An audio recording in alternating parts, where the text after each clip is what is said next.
Colonel Sophia ഖുറേഷിക്കെതിരെ വിവാദ പരാമർശം നടത്തിയ മധ്യപ്രദേശിലെ മന്ത്രി കൻവർ വിജയ് ഷായ്ക്കെതിരെ രൂക്ഷ വിമർശനവുമായി സുപ്രീം കോടതി. പറയുന്ന ഓരോ വാക്കിനും മന്ത്രിക്ക് ഉത്തരവാദിത്തമുണ്ടെന്ന് സുപ്രീം കോടതി വ്യക്തമാക്കി. മന്ത്രിസ്ഥാനത്തിരിക്കുന്നവർ മാന്യത പാലിക്കുമെന്നാണ് പ്രതീക്ഷ. ഭരണഘടനാ സ്ഥാനത്തിരുന്ന് നടത്താവുന്ന പ്രസ്താവനയല്ല ഇതെന്നും ചീഫ് ജസ്റ്റിസ് അധ്യക്ഷനായ ബെഞ്ചിന്റെ വിമർശനം.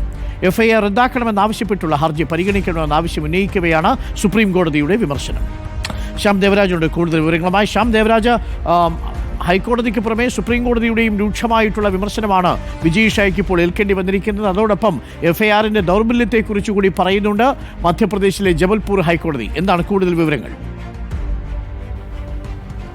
ഡോക്ടർ അരുൺ, കേണൽ സോഫിയ ഖുറേഷിക്കെതിരെയാണ് വിവാദ പരാമർശം മധ്യപ്രദേശിലെ BJP മന്ത്രിയായ കൻവർ വിജയ് ഷാ കഴിഞ്ഞ ദിവസം നടത്തിയത്. അതിലാണ് ഇന്നലെ മധ്യപ്രദേശ് ഹൈക്കോടതി അതിരൂക്ഷമായ വിമർശനം ഉയർത്തുകയും പോലീസിനോട് എഫ്ഐആർ രജിസ്റ്റർ ചെയ്യാൻ നിർദ്ദേശം നൽകുകയും ചെയ്തത്.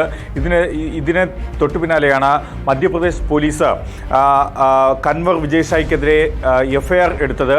ഈ എഫ്ഐആർ റദ്ദാക്കണമെന്നാവശ്യപ്പെട്ടാണ് കൻവർ വിജയ് ഷാ സുപ്രീം കോടതിയെ സമീപിച്ചത്. അതിലാണ് ചീഫ് ജസ്റ്റിസ് BR ഗവായി അധ്യക്ഷനായ രണ്ടംഗ ബെഞ്ച് അതിരൂക്ഷമായ ഭാഷയിലുള്ള വിമർശനവും ഉയർത്തിയത്.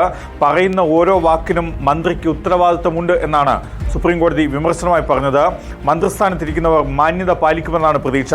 ഭരണഘടനാ സ്ഥാനത്തിരുന്ന് നടത്താവുന്ന പ്രസ്താവനയല്ല ഇത് എന്നുമായിരുന്നു ചീഫ് ജസ്റ്റിസ് അധ്യക്ഷനായ ബെഞ്ചിന്റെ രൂക്ഷമായ ഭാഷയിലുള്ള വിമർശനം. എഫ്ഐആർ റദ്ദാക്കണമെന്നാവശ്യപ്പെട്ടുള്ള ഹർജി പരിഗണിക്കവെയാണ് ചീഫ് ജസ്റ്റിസ് ഈ രീതിയിലുള്ള വിമർശനം ഉയർത്തുകയും ചെയ്തത്. സംഭവത്തിൽ മാപ്പ് പറഞ്ഞുവെന്നും മാധ്യമങ്ങൾ പ്രസ്താവന വളച്ചൊടിക്കുകയായിരുന്നുവെന്നുമായിരുന്നു വിജയ് ഷായ്ക്ക് വേണ്ടി ഹാജരായ അഭിഭാഷക സുപ്രീം കോടതിയെ അറിയിച്ചത്. മാത്രമല്ല, സ്വമേധയാ സ്വീകരിച്ച ഹർജിയിലാണ് ഹൈക്കോടതി കേസെടുക്കാൻ നിർദ്ദേശം നൽകിയത്. ഇത് ഹൈക്കോടതിയുടെ ഈ നടപടി അധികാരരഹിതമാണ്, അധികാരമില്ലാത്ത നടപടിയാണ് എന്ന കാര്യം കൂടി വിജയ് ഷായുടെ അഭിഭാഷക സുപ്രീം കോടതി അറിയിക്കുകയും ചെയ്തു. എഫ്ഐആർ റദ്ദാക്കണമെന്നാവശ്യപ്പെട്ടുള്ള BJP മന്ത്രിയുടെ ഹർജി സുപ്രീം കോടതി നാളെ പരിഗണിക്കുകയും ചെയ്യും. കൻവർ വിജയ് ഷായ്ക്കെതിരെ കഴിഞ്ഞ ദിവസം എഫ്ഐആർ രജിസ്റ്റർ ചെയ്തിരുന്നു Madhya Pradesh police. Thank you Shyam ദേവരാജാണ് വിവരങ്ങൾ നൽകുന്നത്. അങ്ങനെ വിജയ് ഷായുടെ മുൻകൂർ ജാമ്യാപേക്ഷ പരിഗണിച്ചുകൊണ്ടുള്ള സുപ്രീം കോടതിയുടെ പരാമർശമാണ് നമ്മൾ കേട്ടത്.